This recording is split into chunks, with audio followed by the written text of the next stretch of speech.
This is Kamlesh Ahuja. Ahuja sir की chemistry class. Previous class के अंदर हम स्टेट ऑफ मैटर में kinetic theory of gases discuss कर चुके थे और बॉयल्स लॉ जस्ट स्टार्ट किया था।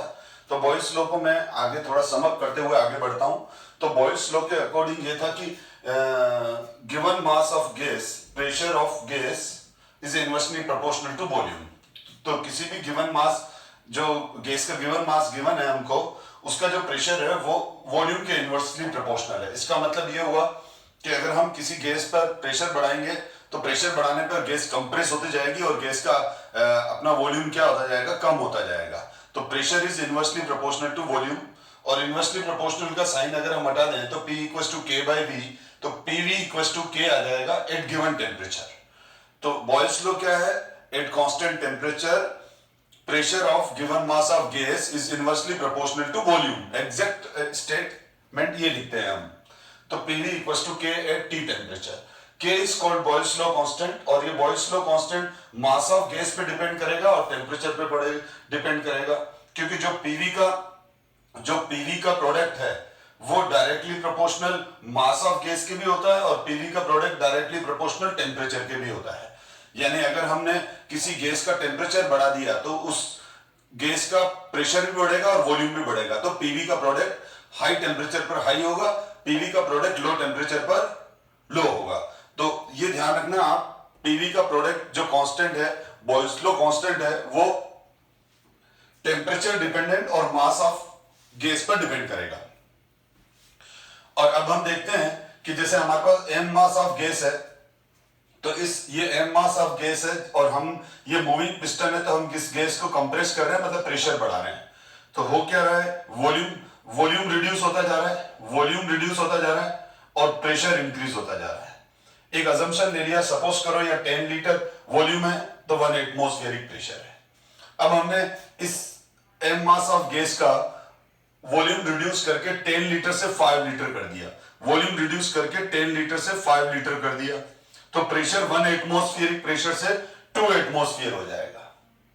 अब इसी तरह से हमने क्या किया, वॉल्यूम को 5 लीटर से 2.5 लीटर कर दिया, यानी वॉल्यूम और कम कर दिया, तो प्रेशर और बढ़ जाएगा। यानी यहाँ 10 लीटर वॉल्यूम पर प्रेशर 1 एटीएम है, तो 5 लीटर पर 2 एटीएम है और 2.5 लीटर पर 4 एटीएम है। तो कुल मिलाकर वॉल्यूम और pressure is inversely proportional to volume दिख ही रहा है हमको। अब अगर हम P1 V1 के प्रोडक्ट देखें तो फर्स्ट केस में P1 V1 का प्रोडक्ट है 10 into 1 10 लीटर एटमॉस्फेयर। सेकंड में P2 V2 का प्रोडक्ट है 5 into 2 10 लीटर एटमॉस्फेयर। और थर्ड के अंदर है P3 V3 का जो प्रोडक्ट है वो 2.5 into 4 10 लीटर एटमॉस्फेयर। तो हम अगर ये देखें लेफ्ट टू राइट चल रहे हैं तो temperature remain same, temperature same है और वॉल्यूम डिक्रीज हो रहा है, प्रेशर इंक्रीज हो रहा है, लेकिन पीवी का प्रोडक्ट कांस्टेंट है। यानी वॉल्यूम चेंज और प्रेशर चेंज से पीवी के प्रोडक्ट की वैल्यू चेंज नहीं होती है, लेकिन ये ध्यान रखना पीवी के प्रोडक्ट की वैल्यू अगर ये टेम्परेचर चेंज कर दे तो इसकी वैल्यू चेंज हो जाएगी। यानी ये तो तीनों सेम टेम्परेचर पर है। अगर ये ऑब्जर्वेशन हमने यहाँ 298 केल्विन पे लिया है तो यहाँ पर भी 298 केल्विन टेम्परेचर है और यहाँ पर भी 298 केल्विन टेम्परेचर है।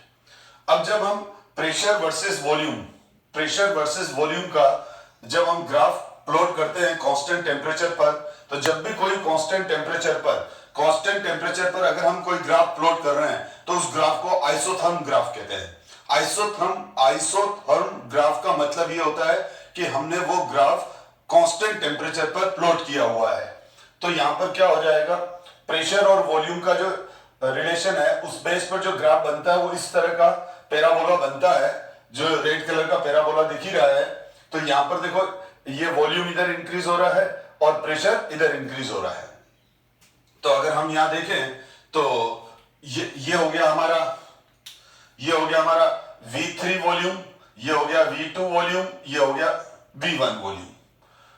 ये V1 वॉल्यूम है, ठीक है। अब वॉल्यूम इंक्रीज हो रहा है, सीधी बात है। तो V1 वॉल्यूम ये हो जाएगा, यहाँ पर V1 ये हो जाएगा और V3 ये हो जाएगा। अगर हम इस डायग्राम के हिसाब से चलें तो V1 वॉल्यूम ये है, वॉल्यूम कम हुआ।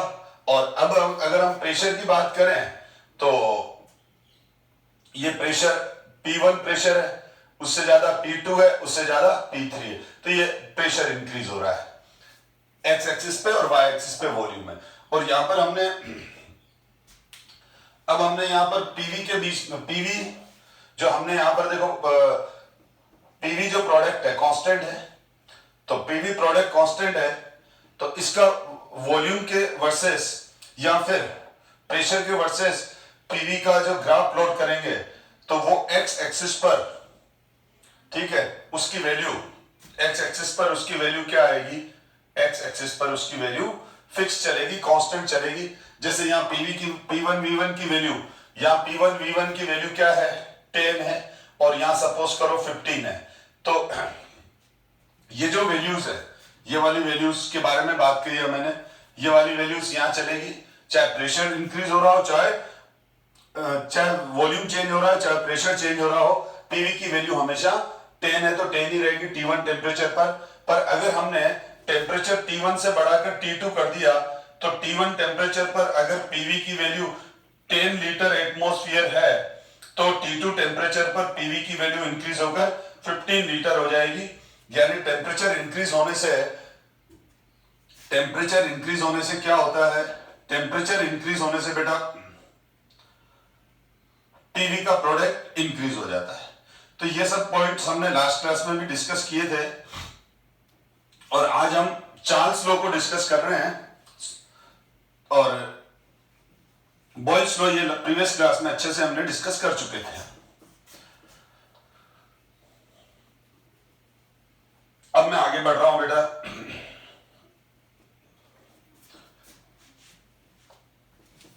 ध्यान देना बेटा, पहले इन स्लाइड्स को देख लो आप। तो ये चार्ल्स लॉ का स्टेटमेंट लिखा हुआ है, पॉज करके रीड कर लो। ये मैंने बता रखा है, लास्ट क्लास में भी बताया था कि जो सी लेवल पर होता है वहां गैस की डेंसिटी ज्यादा होती है, क्योंकि गैस सी लेवल पर ज्यादा कंप्रेस होती है। रीजन क्या है, गैस का जो बॉटम वॉल्यूम होता है गैस के जो बॉटम वॉल्यूम्स होते हैं वो ज्यादा कंप्रेस होते हैं, क्योंकि अपर इनके ऊपर जो गैस होती है, यानी गैस के जो बॉटम वॉल्यूम्स हैं, तो मैं बॉटम वॉल्यूम्स का मतलब ये हो गया कि जैसे एक कंटेनर है, अब ये कंटेनर है तो मैं ये जो रेड एरिया कर दिया ये बॉटम वॉल्यूम हो गया। अब गैसेस तो ऊपर भी है तो ये सारी गैसेस बॉटम के वॉल्यूम के गैस को बहुत ज्यादा कंप्रेस करेगी। इस वजह से सी लेवल पर तो क्या होता है, गैस ज्यादा कंप्रेस होती है और गैस का प्रेशर ज्यादा होता है, गैस की डेंसिटी ज्यादा होती है। लेकिन जैसे जैसे हम बहुत ज्यादा हायर एल्टीट्यूड्स पे चले जाते हैं तो जो गैस के टॉप वॉल्यूम्स होते हैं, जो ऊपर की तरफ वॉल्यूम्स होते हैं, वो कम कंप्रेस रहते हैं, तो वो गैस ज्यादा एक्सपांड रहती है। तो माउंट एवरेस्ट पर प्रेशर डिक्रीज होता होता 0.5 एटमॉस्फेयर हो जाता है।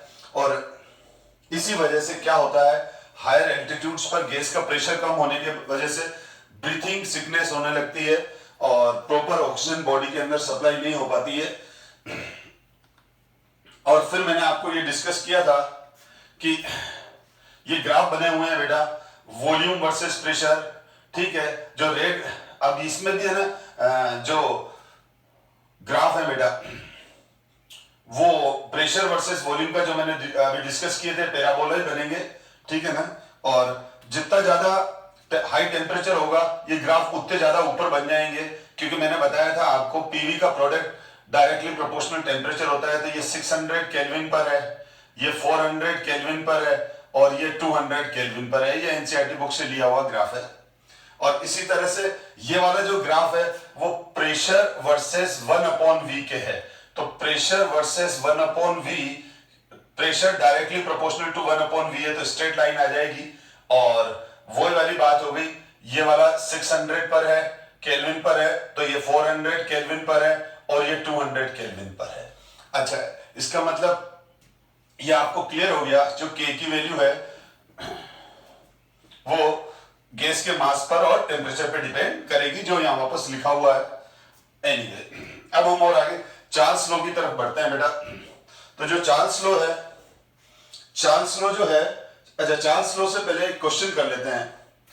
तो क्वेश्चन ये है, ध्यान देना बेटा, क्वेश्चन रीड करते हैं। A sample of gas occupy 100 litre, a sample of gas occupy 100 litre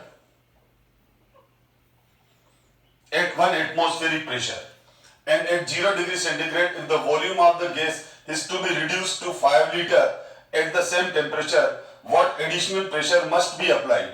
तो यहाँ पर हमको what additional pressure must be applied, तो यहाँ सीधा बॉयल्स लॉ लगाएंगे क्योंकि अभी लॉ ये एक पढ़ा है तो ऑब्वियसली आपको उसी लॉ पर ध्यान जाएगा।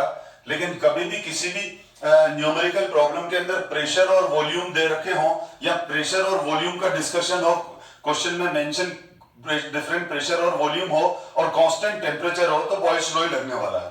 तो अब ये क्या बोल रहा है इसमें, ऑब्वियसली मैंने क्या बताया, P1 V1 equals to P2 V2 equals to P3 V3। अभी हमने देखा ही था कि P1 V1 की वैल्यू भी 10 थी, P2 V2 की वैल्यू भी 10 थी, इसकी भी वैल्यू 10 थी। तो हम बॉयल्स लॉ के लिए क्या बोलते हैं, P1 V1 equals to P2 V2। अब हमारे पास जो P1 की वैल्यू है जैसा कि न्यूमेरिकल में गिवन है 1 atm है और V1 की वैल्यू जो है वो 100 लीटर है। P2 हमको फाइंड करना है और V2 हमारे पास 5 लीटर है। तो ऑब्वियसली हम क्या कर लेंगे, यहां पर इसकी वैल्यू डाल देंगे 1 into 100 equals to P2 into 5। तो मैं इसको सॉल्व करूंगा तो P2 की वैल्यू मेरे पास आ जाएगी 20 atm। P2 की वैल्यू कितनी आ जाएगी, 20 atm आ जाएगी। तो स्टूडेंट यहां पर एक ही मिस्टेक करते हैं, या इसके आगे वो सॉल्व करते ही नहीं है, और अगर जब कॉम्पिटिटिव में 4 चॉइस आती है तो वो क्या करते हैं, इसका आंसर 20 भी होता है और 19 भी होता है, तो वो बिल्कुल जल्दी में 20 पर टिक करके आ जाते हैं। बेसिकली इसका आंसर होगा 19, क्योंकि हमको पूछा है क्या एडिशनल प्रेशर होगा, तो 10 additional pressure that should be applied, additional pressure that should be applied. तो 1 तो एटमॉस्फेयर पहले से ही था, तो एडिशनल प्रेशर, ठीक है, शुड बी अप्लाइड 20 माइनस 1 19, ठीक है, तो वो 20 माइनस 19 होगा, तो 20 माइनस 1 होगा, सॉरी 19 आंसर आ जाएगा इसका। तो इस क्वेश्चन का आंसर होगा 19 एटमॉस्फेरिक प्रेशर। अब हम और आगे बढ़ते हैं बेटा, इसमें एक और क्वेश्चन है, a balloon is filled with hydrogen at room temperature, it will burst if pressure exceeds 0.2 bar, ठीक है। If at a 1 bar pressure the gas occupied 2.27 liter volume, up to what volume can the balloon be expand? इसका मतलब balloon इस pressure तक ही expand हो पाएगा, इससे ज्यादा नहीं हो पाएगा। अब यहाँ पे भी प्रेशर वॉल्यूम की गिवन टेम्परेचर पर डिस्कशन है, तो बॉयल्स लॉ हो गया। तो यहाँ पर हमारे को वापस P1 V1 equals to P2 V2 वाला, P1 V1 equals to P2 V2 वाला फॉर्मूला यूज करेंगे। हम इसमें क्या कर लें, हम V2 की वैल्यू फाइंड आउट कर लें, हम V2 की वैल्यू फाइंड आउट कर लें। तो जब हम V2 की वैल्यू फाइंड आउट करेंगे तो P1 V1 और P2, तो हमको P1 क्या गिवन है बेटा, हमको P1 गिवन है, हमको इस क्वेश्चन में P1 है इफ एट 1 बार प्रेशर, तो P1 को मैं ले लेता हूं 1 बार प्रेशर, ठीक है। V2 the gas occupied 2.27 litre, तो ये 2.27 लीटर, ठीक है, और P2 क्या हो जाएगा 0.2, ये मेरा P2 हो गया। तो मैं है ना इस केस के अंदर ये पता कर पाऊंगा कि 0.2 बार प्रेशर पर इस बलून का वॉल्यूम कितना हो जाएगा। तो इसको कंपेयर करके जब मैं इसको कैलकुलेट करता हूं तो ये आंसर आता है 11.35 लीटर। इसका मतलब हम गैस का इस बलून का जो वॉल्यूम है वो मैक्सिमम 11.35 लीटर तक ले जा सकते हैं, इससे ज्यादा एक्सीड नहीं कर सकते हैं, ठीक है। और 11.35 पर भी बिल्कुल एक तरह से लिमिटिंग पॉइंट आ गया, यहां बस्ट हो सकता है, इसीलिए हम आंसर लिखेंगे since balloon burst at 0.2 bar pressure the volume of balloon should be less than 11.35 litre, ठीक है। तो हमको बलून का जो वॉल्यूम है वो स्लाइटली लेस रखना पड़ेगा किससे? बलून का जो वॉल्यूम है वो हमको स्लाइटली लेस रखना पड़ेगा, किससे? 11.35 लीटर से। अब हम चार्ल्स लॉ की बात करते हैं। चार्ल्स लॉ बेसिकली वॉल्यूम और टेम्परेचर का रिलेशन है अंडर कांस्टेंट प्रेशर पर। यानी हम यहां पर जो प्रेशर ले रहे हैं, सपोज करो यहां प्रेशर P1 है, यहां प्रेशर P2 है, यहां प्रेशर P3 है। ये 3 वेसल्स हैं, सिस्टम है जब जिसमें आइडियल गैस फिल करी हुई है। तो इसके अकॉर्डिंग ये है कि the volume of given mass of gas is directly proportional to absolute temperature at constant pressure. तो अगर हम किसी गैस का, जैसे हमारे पास इसमें M1 मास गैस का भरा हुआ है, तो हम जैसे जैसे इसका टेम्परेचर इंक्रीज करेंगे तो इसका वॉल्यूम एक्सपांड होता जाएगा। और हॉट एयर की डेंसिटी इस वजह से कम होती है क्योंकि जब गैस को हम हीट करते हैं तो गैस के मॉलिक्यूल्स की काइनेटिक एनर्जी बढ़ जाती है और वो धीरे धीरे स्प्रेड होने लग जाते हैं, एक्सपांशन की तरफ चले जाते हैं।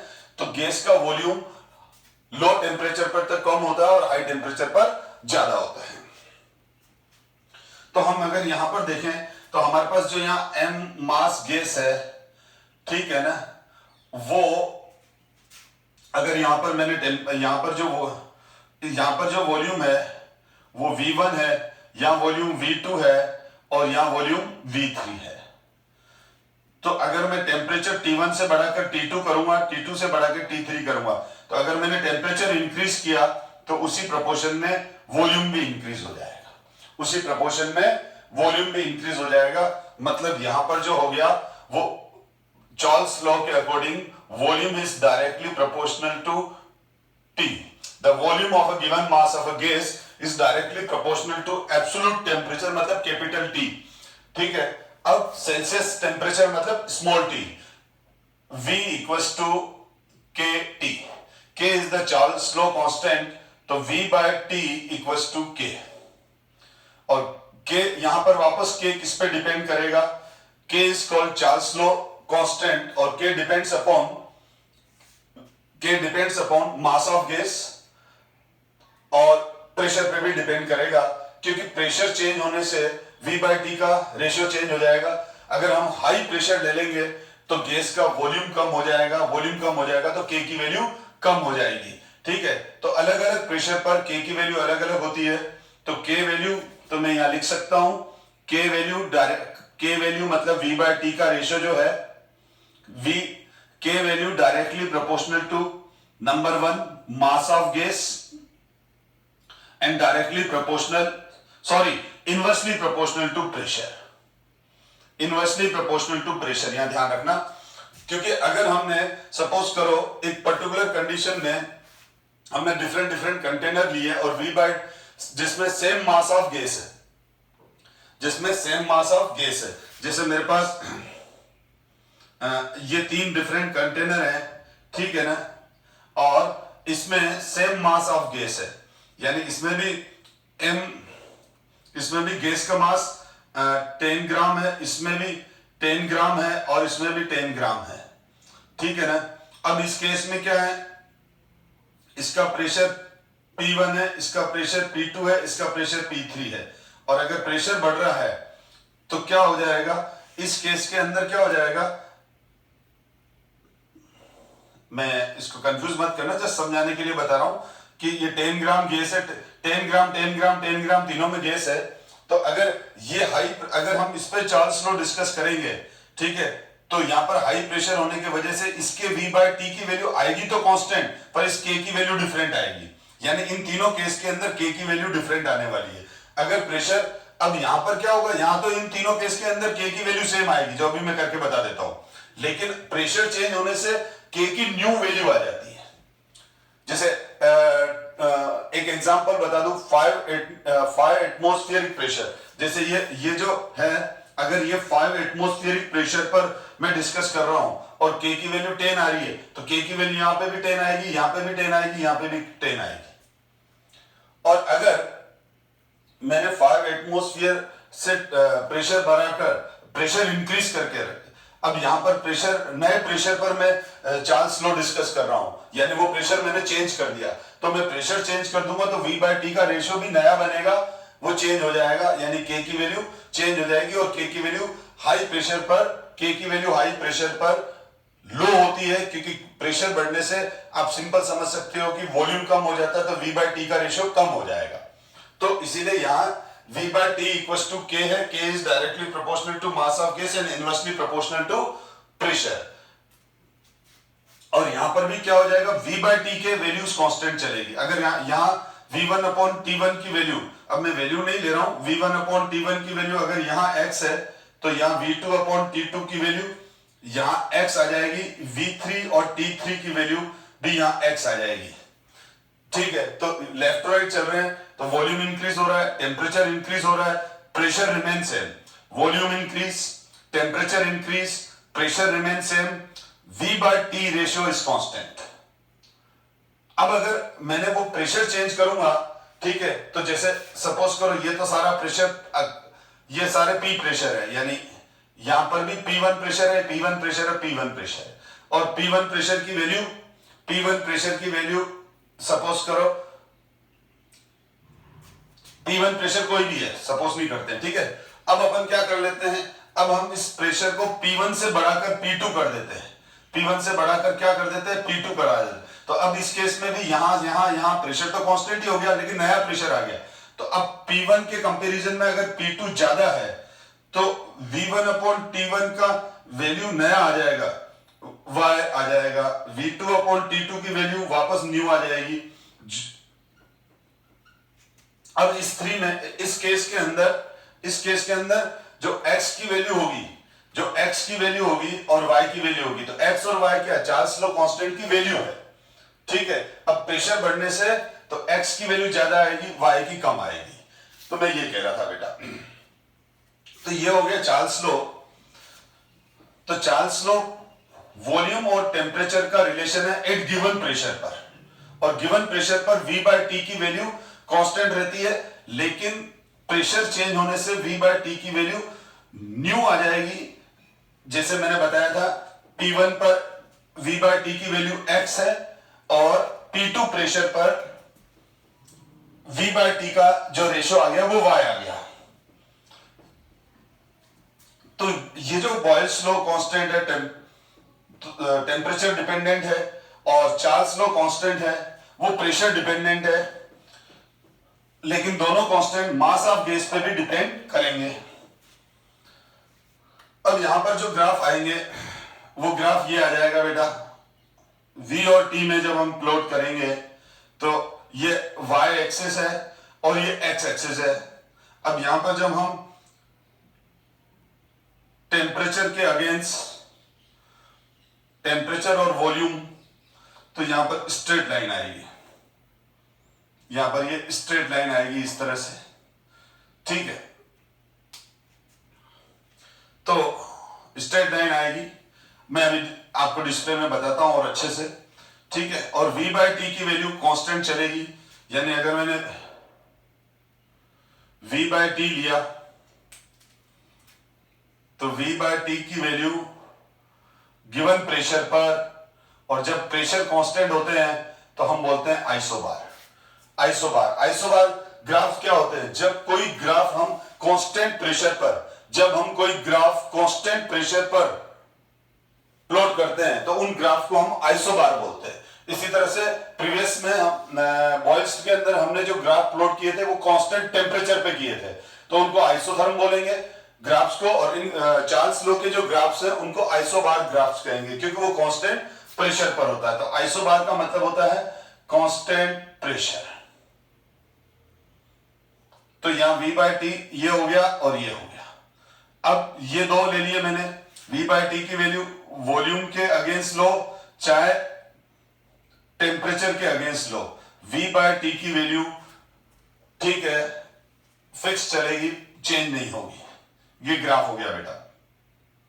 ये अगर ये दोनों डिफरेंट प्रेशर हैं, ठीक है, मैंने आपको बताया था कि प्रेशर इंक्रीज तो ये P1 होगा, ये P2 होगा, P1 ग्रेटर देन P2, क्योंकि V by T की जो ये क्या है बेटा, ये जितने भी ब्लैक डॉट ये हैं, ये सब वैल्यू सेम है, V by T की वैल्यू सेम है, ठीक है। तो तो इसका मतलब अगर यहां पर वैल्यू 10 आ रही है, यहां वैल्यू 10 आ रही है, ठीक है, तो यहां सपोज करो 15 आ रही है, तो यहां पर बॉयल्स लॉ कांस्टेंट की वैल्यू 10 है और यहां बॉयल्स लॉ कांस्टेंट की वैल्यू 15 है, क्योंकि V/T का रेशियो ही कांस्टेंट प्रेशर पर गिवन प्रेशर पर K की वैल्यू को बताता है। तो P2 प्रेशर पर V/T की वैल्यू 10 है, P2 प्रेशर पर Boyle's law constant, Charles law constant बेटा, मैं चार्ल्स लॉ पढ़ा रहा हूं। तो जो चार्ल्स लॉ कांस्टेंट है वो इनवर्सली प्रोपोर्शनल क्या था, Charles law constant inversely proportional to pressure, ठीक है। तो अब यहां पर ये K की वैल्यू जो 10 है, K की वैल्यू जो 10 है वो हो गई 8 P2 प्रेशर पर, और K की वैल्यू जो 15 आ रही है वो 8 हो गई P1 प्रेशर पर, ठीक है। तो K की वैल्यू प्रेशर के चेंज होने के साथ चेंज होती है। मैं बार बार इसलिए बोल रहा हूं क्योंकि ये मैं स्टूडेंट इतने टाइम से पढ़ा रहा हूं, तो स्टूडेंट बॉयल्स लॉ के कांस्टेंट को और चार्ल्स लॉ के कांस्टेंट को कांस्टेंट अज्यूम करता है, लेकिन उसके माइंड में ये नहीं आता है कि ये कांस्टेंट भी पर्टिकुलर फैक्टर्स पे डिपेंड करते हैं, वेरिएबल्स पे डिपेंड करते हैं, ठीक है। अब हम और आगे बढ़ते हैं। अगर हम आगे चलें तो ये एक बहुत इंपॉर्टेंट पॉइंट है बेटा।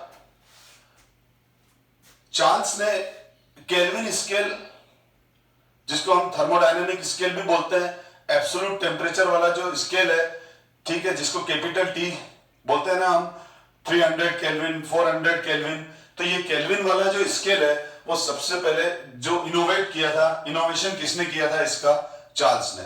तो चार्ल्स ने केल्विन स्केल को प्रपोज किया, डिस्कवर किया, इनोवेट किया।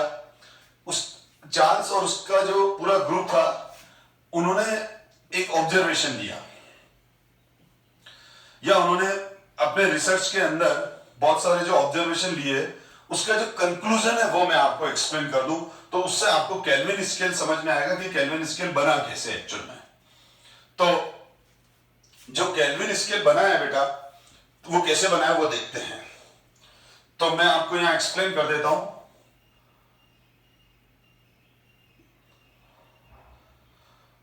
ये कोई आइडियल गैस है, इस आइडियल गैस का एक कोई वॉल्यूम है,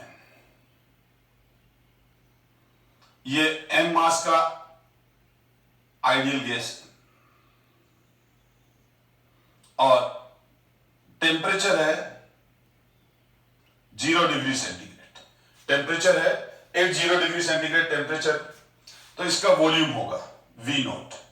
तो V0 क्या है, volume of gas at 0 degree centigrade. Clear. और सपोज करो V0 की वैल्यू में यहां पर 10 लीटर अज्यूम कर लूं या x लीटर अज्यूम कर लूं, ठीक है, जो भी है, कुछ तो होगा। अब हमने क्या किया, हमने इसका टेम्परेचर बढ़ाना स्टार्ट किया। तो टेम्परेचर जब बढ़ेगा तो वॉल्यूम बढ़ेगा, टेम्परेचर जब बढ़ेगा तो बेटा क्या होगा, वॉल्यूम इंक्रीज होगा। टेम्परेचर इंक्रीज होने के साथ वॉल्यूम इंक्रीज होगा, ये हम देख ही चुके हैं, गैस एक्सपांड होगी। अब उसने देखा कि ईच डिग्री इंक्रीज होने पर वॉल्यूम कितना बढ़ रहा है, ये देखा उसने। क्या ऑब्जर्व किया उसने, वॉल्यूम कितना बढ़ रहा है उसको देखा उसने। अब तो देखो यहां पर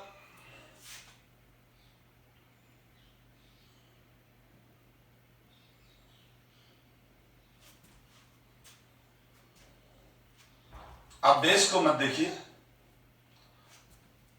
थोड़ा सा वापस बनाने पड़ेंगे, एक में बहुत अच्छा कंसेप्ट है, लेकिन थोड़ा सा डायग्राम बना लूं मैं एक बार।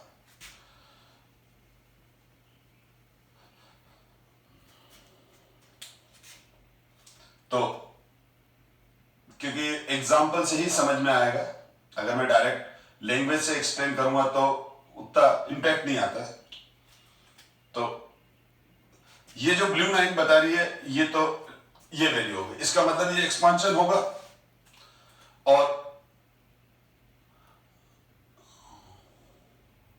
सपोज करो ये एक्सपांशन होगा।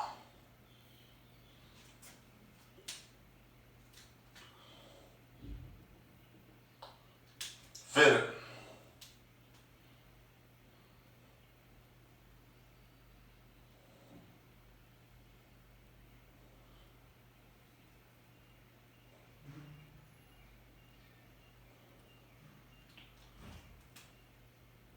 ये एक्सपांशन हुआ।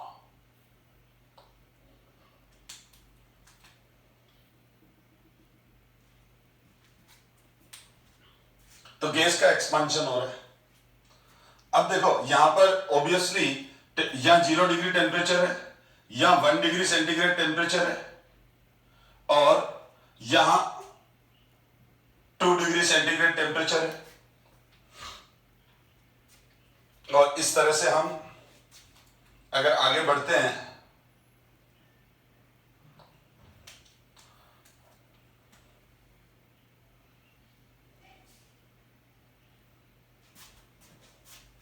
ये सारी स्ट्रेट लाइंस है।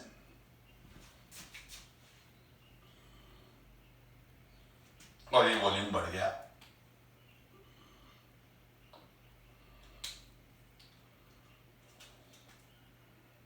T equal to T degree. तो ध्यान देना बेटा, अब डेफिनेटली वॉल्यूम इंक्रीज होता जा रहा है। ये वॉल्यूम V0 हो गया, ये वॉल्यूम V1 हो गया, ये वॉल्यूम V2 हो गया, ये वॉल्यूम VT हो गया। V0 volume of gas at 0 degree centigrade, V1 volume of gas at 1 degree centigrade temperature, V2 volume of gas at 2 degree centigrade temperature, VT volume of gas at T degree centigrade temperature. तो हमने क्या देखा, यहां से यहां जो volume expand हुआ तो ये जो वैल्यू आई हमारे पास, ये जो वैल्यू आई जिसको मैं इस वैल्यू को मैं एक अज्यूम कर लेता हूं, सपोज करो ये जेड वैल्यू आई, ठीक है, तो ये भी जेड ही आएगी। यानी हर डिग्री पर फिक्स वैल्यू बढ़ेगी। यहां से यहां वॉल्यूम V0 था तो यहां पर जो वॉल्यूम बना, यहां पर जो V1 वॉल्यूम आया बेटा, यहां पर जो V1 वॉल्यूम आया वो V1 वॉल्यूम आया V0 VT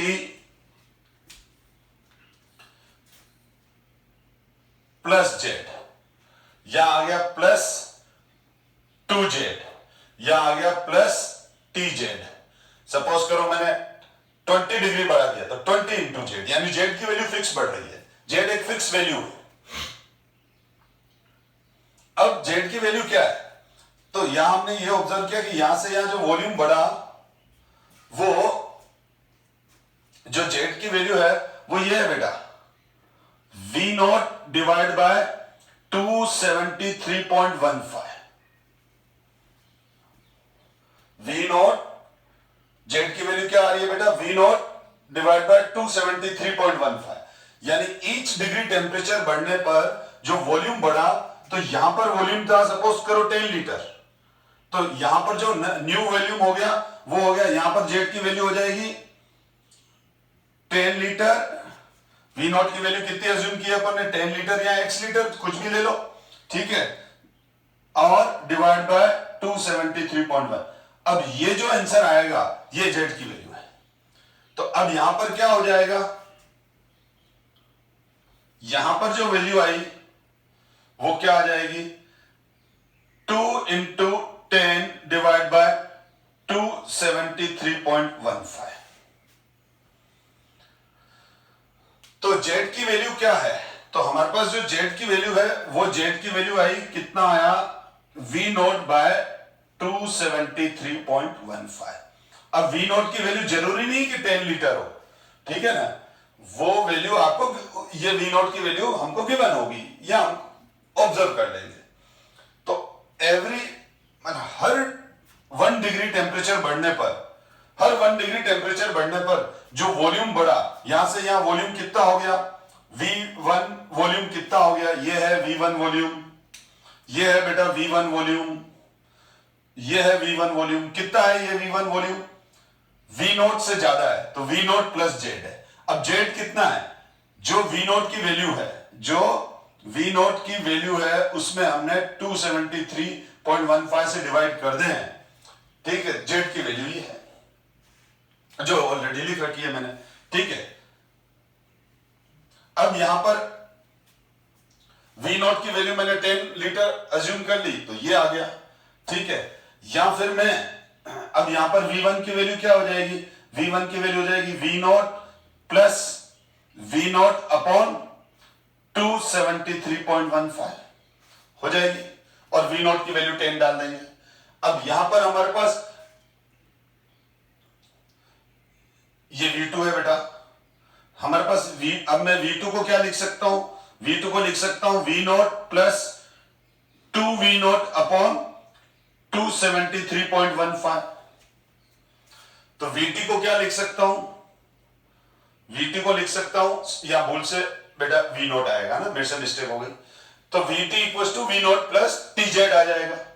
VT equal to V naught plus TZ आ जाएगा। मैंने हमेशा बहुत बार बोलता हूं कि बहुत बार मेरा कंसंट्रेशन समझाने में रहता है तो कभी कभी ये माइनर एरर हो जाती है, लेकिन मेरी नजर जाती है तो मैं उसको उसी समय करेक्ट कर देता हूं। V नोट, आप हमेशा पढ़ने पे फोकस किया करो। V नोट प्लस जेड की वैल्यू क्या डालूंगा?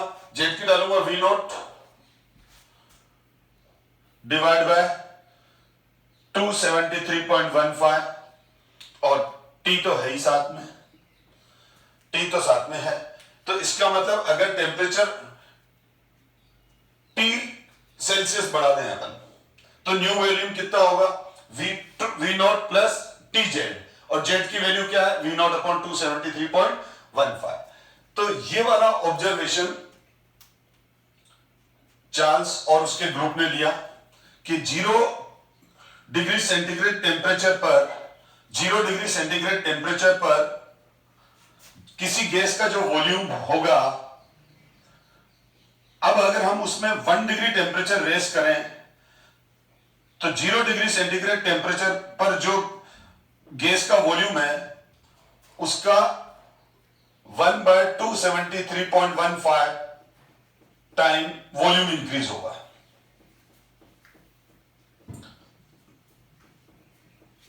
तो इसका मैंने प्रेजेंटेशन भी बना रखा है, स्लाइड्स दिखा रहा हूं मैं आपको, आप जिनको नोट्स बनाने वो बना लें, ठीक है, पोस्ट करके।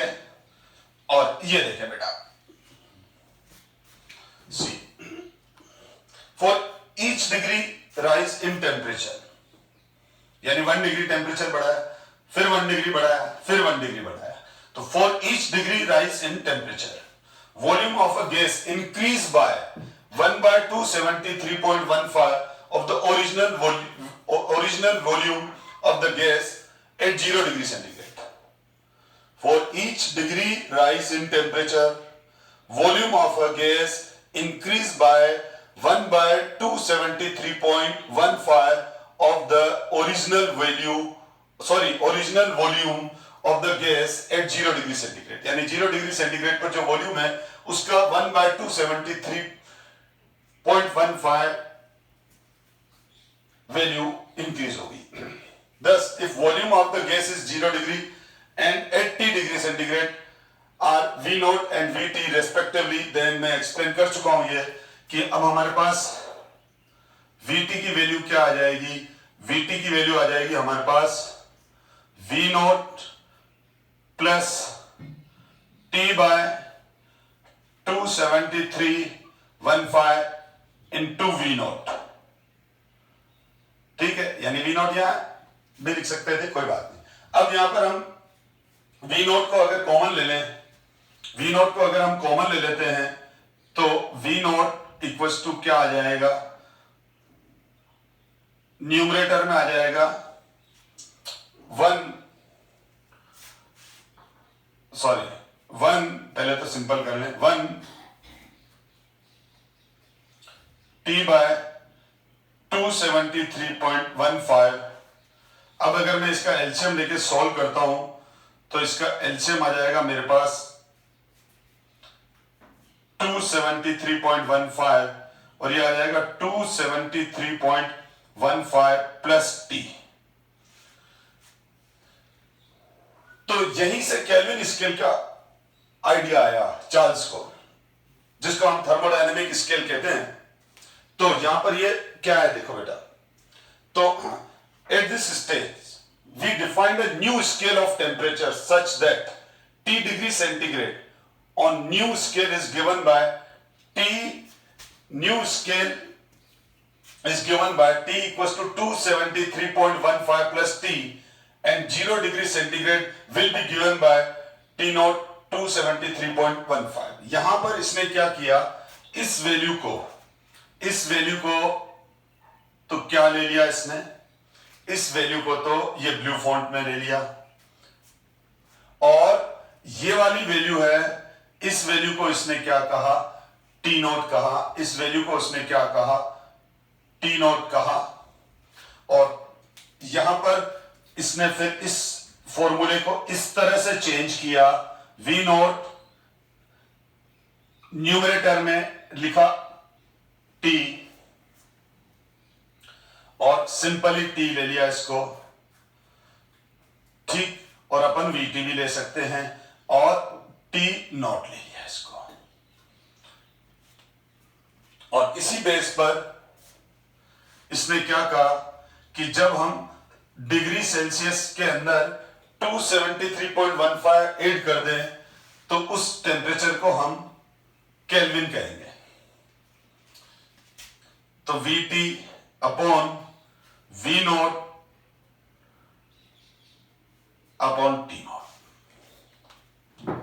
अब यहां पर ऑब्वियसली ये रेशियो है तो automatically V directly proportional to T आ ही रहा है यहां।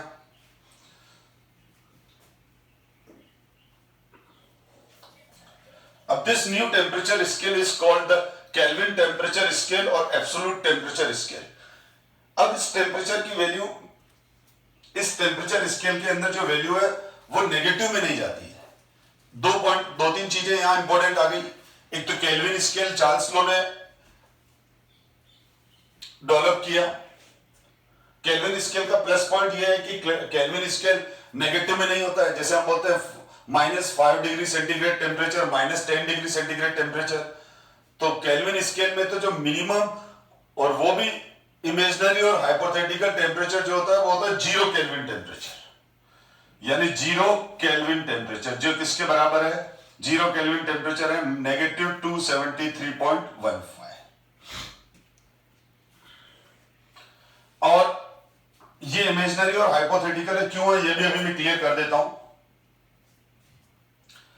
दूसरा, इसमें डिग्री नहीं लगाते हैं। जैसे अगर मेरे पास टेम्परेचर ये लूंगा तो ये 27 डिग्री सेंटीग्रेड है। डिग्री वर्ड यूज करते हैं यहां पर सेल्सियस स्केल में, लेकिन अगर मैं इसको कैपिटल टी स्केल में कन्वर्ट करूं तो 27 में मैं 273 ऐड करूंगा तो 300 केल्विन बन जाएगा। अब यहां ध्यान रखना है डिग्री नहीं लगाना है, 300 के लिखना है। तो इस डिग्री सेंटीग्रेड, तो डिग्री का जो सुपरस्क्रिप्ट है वो केवल सेल्सियस स्केल में यूज होगा, केल्विन स्केल में नहीं यूज होता है। और हम ये छोटी छोटी बातें बेटा आपको आनी चाहिए। यस, आगे बढ़ते हैं। तो 0 degree on the Celsius scale is equal to 273.15 kelvin. बिल्कुल सही है। देखो 0 डिग्री सेंटीग्रेड तो किसके बराबर है, 273.15 केल्विन के। और अगर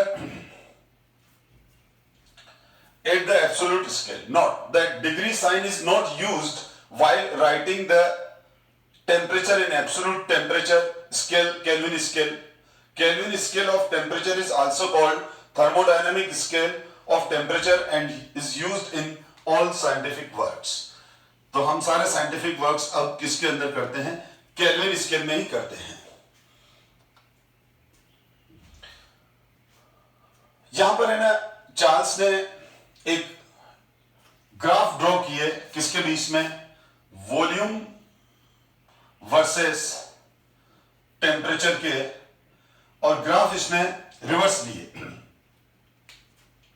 यहां पर डिफरेंट डिफरेंट प्रेशर हैं। तो ये जैसे P1 प्रेशर है, P2 प्रेशर है, P3 प्रेशर है, P4 प्रेशर पर है। अब इन्होंने क्या किया, 1 मोल गैस लिया और 1 मोल गैस लेकर और उस गैस का टेम्परेचर रिड्यूस करना चालू किया। तो जब गैस का टेम्परेचर रिड्यूस करेंगे तो गैस कंप्रेस होती जाएगी। जब गैस का टेम्परेचर रिड्यूस होता जाएगा तो गैस कंप्रेस होती जाएगी, और गैस जब कंप्रेस होती जाएगी तो ये ग्राफ लोअर वॉल्यूम की तरफ आएगा। तो यहां पर भी इस ग्राफ में एक इंटरेस्टिंग पॉइंट ऑब्जर्व हुआ। इस ग्राफ में भी हमारे को एक इंटरेस्टिंग पॉइंट ऑब्जर्व हुआ, और वो ये हुआ कि ये ग्राफ एक पर्टिकुलर पॉइंट पर आकर मीट कर रहे हैं। स्लोप सबके अलग अलग है। स्लोप इसलिए सबके अलग अलग है क्योंकि प्रेशर अलग अलग है। तो अब फिर इसने P1 से बढ़ाकर प्रेशर P2 किया, P1 से बढ़ाकर प्रेशर P2 किया, P3 किया, P4 किया। तो हर प्रेशर पर ग्राफ का स्लोप अलग हो जाता है क्योंकि हर प्रेशर पर चार्ज फ्लो कांस्टेंट का वैल्यू डिफरेंट है। अब इसने प्रेशर बढ़ाया उसी गैस का, वापस यहां से जब स्टार्ट किया था इसने गैस यहां से लिया था और प्रेशर कम करता गया और यहां पर मीट किया इसने। फिर प्रेशर बढ़ाया, प्रेशर बढ़ाकर उसी गैस का वापस 1 मोल गैस लिया, वो का वो सेम, और प्रेशर इंक्रीज किया P1 से बढ़ाकर P2 और फिर ग्राफ प्लॉट किया। तो फिर P2 से उसी गैस का प्रेशर वापस P3 किया, इस टेम्परेचर पर आया, फिर वापस रिवर्स गया। इसी तरह से प्रेशर P4 किया बढ़ाकर 1 मोल गैस का, और फिर उसका टेम्परेचर यहां तक लाया और फिर वापस कम किया। तो यहां पर एक कॉमन पॉइंट पर आकर इन सारे ग्राफ्स के स्लोप डिफरेंट है, बट इनका फाइनल डेस्टिनेशन पॉइंट कॉमन था। और यहां पर जो टेम्परेचर आया, इस टेम्परेचर को -273.15 कहा गया, 15 डिग्री सेंटीग्रेड कहा गया, ठीक है। और इसी टेम्परेचर को हमने आगे चलकर क्या कहा, 0 केल्विन। इसका मतलब 0 केल्विन वो टेम्परेचर है जहां गैस का वॉल्यूम 0 हो जाता है, ठीक है। देखो यहां गैस का वॉल्यूम 0 नहीं है, और ये यहां पर तो वॉल्यूम ये बढ़ रहा है, तो यहां पर गैस का वॉल्यूम क्या हो गया, 0। तो आपसे कोई पूछे 0 केल्विन टेम्परेचर क्या है, तो जब हम किसी गैस का गिवन प्रेशर पर टेम्परेचर कम करते हैं तो टेम्परेचर कम होते होते उसका वॉल्यूम कम हो जाता है। तो एक पॉइंट ऐसा आएगा जहां पर उसका गैस का वॉल्यूम 0 हो जाएगा। तो जिस टेम्परेचर पर गैस का वॉल्यूम 0 हो गया, उस टेम्परेचर को क्या कहा गया, 0 केल्विन टेम्परेचर। और अगर हम उसको सेल्सियस स्केल में बोले तो वो टेम्परेचर है -273.15 डिग्री सेंटीग्रेड। ये तो हो गई एक थ्योरेटिकल बात, क्योंकि ये थ्योरेटिकल है। तो ये इमेजिनरी, हाइपोथेटिकल या थ्योरेटिकल बात है, क्योंकि किसी भी मैटर का वॉल्यूम 0 नहीं होता है, नंबर 1। नंबर 2, कोई भी गैस इस टेम्परेचर से पहुंचने से पहले ही लिक्विड हो जाएगी। तो इसीलिए हम बोलते हैं 0 केल्विन टेम्परेचर हाइपोथेटिकल टेम्परेचर है। तो यहां पर देखो at given pressure graph of volume versus temperature in Celsius is a straight line, and on extending to 0 volume, each line intercept the temperature axis at minus इधर आ गया 273.15 degree centigrade, ठीक है। Slope of lines obtained at different pressure are different, but at 0 volume all the lines meet the temperature axis -273.15 degree centigrade. तो कुल मिलाकर temperature axis पर सारी जो ये गैस के जो वॉल्यूम्स हैं कम होते होते यहां पर आकर 0 हो रहे हैं। यानी कहने का मतलब ये हुआ कि at 0 volume all the lines meet the temperature axis at -273.15 degree centigrade. तो the volume of the gas at ये नेगेटिव बेटा नेगेटिव उधर चला गया, ये -273.15 degree centigrade will be 0 this means that gas will not exist. In fact, all the gases get liquefied before this temperature is reached. The lowest hypothetical or imaginary temperature at which gas are supposed to occupy zero volume is called absolute zero temperature. ये absolute zero temperature की definition हो गई, जहां gas का volume हम क्या suppose कर लेते हैं, जीरो. अब significance of Charles law क्या है? According to Charles law, volume of the gas increase on heating, hence its density decrease. Thus hot air is less dense than cold air. मैंने starting में बताया hot air होगी तो expand हो जाएगी और उसका डेंसिटी कम हो जाएगा, क्योंकि गैस का जो गिवन मास था वो ज्यादा वॉल्यूम में आ गया. अगर किसी मास का वॉल्यूम बढ़ जाए तो डेंसिटी कम हो जाती है. तो कोल्ड एयर का डेंसिटी ज्यादा होगा, हॉट एयर का कम होगा. Based upon this principle, hydrogen balloons and hot air balloons are still used for weather observation. Weather observations के लिए आज भी ये यूज करते हैं, लेकिन अब क्लास लंबी हो रही है तो हम नेक्स्ट क्लास में आगे डिस्कस करेंगे Gay Lussac law, pressure temperature relation. So thank you my dear student.